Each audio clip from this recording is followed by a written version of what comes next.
then the next 4 rak'ah, then the next 4 rak'ah, so until 2:30 a.m. I was like, okay, yeah. So what he did for me is he introduced me to a masjid in Queens, in Flushing, in Ramadan.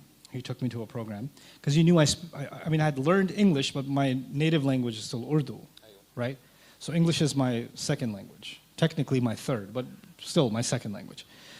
And there was a scholar coming from Pakistan who was going to do a dawrah of the Quran in Ramadan. So they were going to do 20 taraweeh and like 4 rak'ah, then 4 rak'ah of a translation of what we just recited and a brief explanation for an hour. We're going to go through all of first juz, then the next night second, next night third, 30 nights the entire Quran. You took part in that?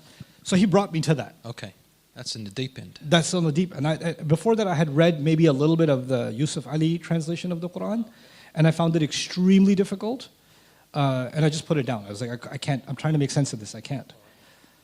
So I go to this thing, and he's the teacher, he doesn't know who I am. There's like 50, 60 people in the program. For the people that wanted to make the regular Taraweeh, they were on the second floor, and the people that wanted to do this like crazy 4 and 4 and 4 with the whole tafsir, mukhtasar, the brief commentary, they were on the third floor. It was a special room for them, because the other people just want to do their thing and get out, right? So they had two parallel things going on. So I go up there, I start listening to him talk. For a good hour, he's just explaining this portion of the Quran. And he's mostly, 90% he's translating, maybe 10% of the time he'll throw in a comment here and there, but he's mostly translating.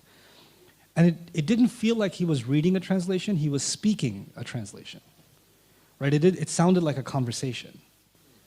And listening to that long enough, it stopped feeling like he's there.